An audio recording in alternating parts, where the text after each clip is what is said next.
اعوذ باللہ من الشیطان اللعین الرجیم بسم اللہ الرحمن الرحیم الحمد للہ رب العالمین والصلاة والسلام علی اشرف الانبیاء والمرسلین وعلی آلہ الطیبین الطاہرین واللعنۃ الدائمۃ علی اعدائہم اجمعین، اما بعد۔ ماہ مبارک شعبان المعظم، اس کے فضائل، اس کے اعمال کا مسلسل بیان آپ کی خدمت مقدس میں، اور یقیناً اللہ کے حبیب صلی اللہ علیہ وآلہ وسلم نے اس مہینے کو اپنی ذات مقدس سے منسوب کر کے اس کی اہمیت کو سمجھا دیا ہے۔ بس جس کی نگاہوں میں اہمیت ختمی مرتبت، اتنا ہی اس ماہ مبارک شعبان کی اہمیت یقیناً شب 11 شعبان، یعنی کہ شہزادے علی اکبر علیہ السلام کی آمد کی مناسبت سے سرکار ختمی مرتبہ صلی اللہ علیہ وآلہ وسلم کی صورت اور سیرت، یعنی کہ کردار اور گفتار، شکل و شمائل میں کربلا کے میدان میں سرکار سید الشہداء کے فرزند اور ان کی ولادت باسعادت کے حوالے سے 11 شعبان کی مناسبت، ہم یوں کہہ سکتے ہیں کہ ینگ جنریشن کے لیے یا جوانوں کے لیے یوم جوانان، یوم شہزادے علی اکبر علیہ السلام، شہزادے علی اکبر علیہ السلام کی شخصیت کو وسیلہ بنانے کے لیے 2 طریقے آپ کی خدمت میں بیان کر دیے جائیں۔ ایک آیت اللہ العظمی، آغائے سید محمد علی گرگانی مراجع الزام میں سے ایک عظیم شخصیت، آپ فرماتے ہیں وصیت کرتا ہوں، تاکید کرتا ہوں، خاص طور سے کرونا وائرس کی وبا سے بچنے کے لیے کوئی بھی سورہ قرآن 3 دفعہ تلاوت کیا جائے شہزادے علی اکبر کی بارگاہ میں ہدیہ پیش کرنے کے لیے، اور اگر ممکن ہو تو 11 شعبان کو ایک مرتبہ تلاوت کیا جائے کسی بھی سورہ قرآن کو،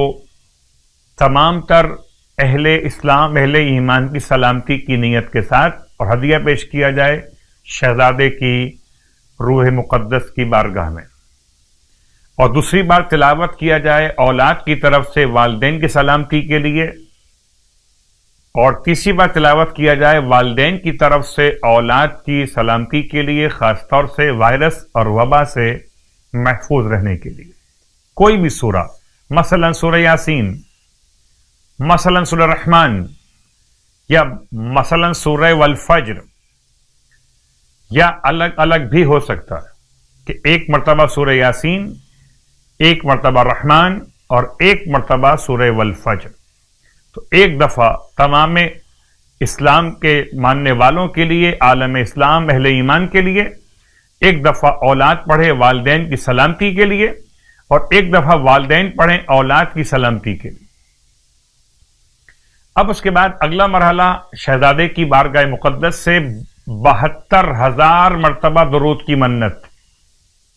72,000 ٹائمز درود کی تلاوت،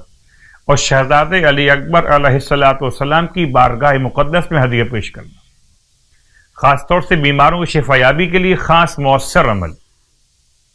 اگر خود تلاوت نہ کر سکے تو باقی افراد کو شامل کر سکتے ہیں تلاوت کے لیے،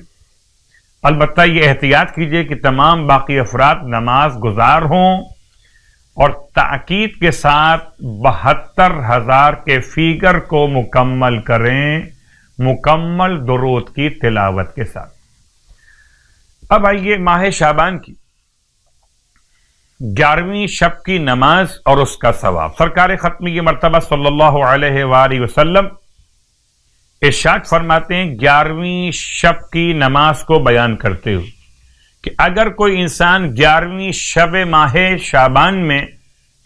نماز انجام دے 8 رکعت نماز،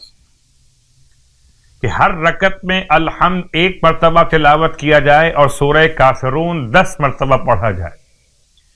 تو آپ ارشاد فرماتے ہیں اس خدا کی قسم جس نے مجھے برحق پیغمبر مبعوث فرمایا، یہ نماز سوائے ایسے مومن کے کہ جو کامل ایمان ہو انجام دے ہی نہیں پاتا، اور خداوند عالم اسے ہر ایک رکعت کے بدلے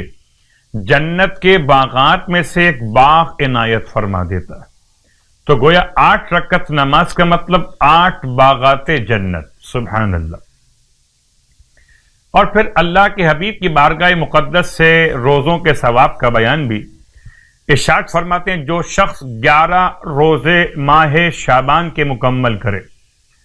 تو اس کی قبر کو 11 منارہ نور منور کریں گے. 11 نور کے مینار اس کی قبر کو منور کریں گے. سبحان اللہ. کبھی غور کیجئے کہ جتنی بڑی بڑی لائٹس لگائی جاتی ہیں گراؤنڈز میں، دیگر پبلک مقامات پر، تو ان کی روشنی کی بنیاد پر پورا علاقہ چمک اٹھتا ہے. قبر کا انداز کیجیے اور 11 مینار نور کی روشنی. پروردگار ہم سب کو شہادت علی اکبر علیہ السلام کے وسیلے سے، خاص طور سے ہمارے جوانوں کو، اپنی پاکیزگی کی حفاظت کی توفیق عطا فرمائے، ہمارے جوانوں کے عقیدے کی حفاظت فرمائے، ہمارے جوانوں کو شہزاد علی اکبر علیہ السلام کے سیرت پر چلتے ہوئے کامیاب ترین ناصران امام زمان بننے کی توفیق عطا فرمائے. الہی آمین.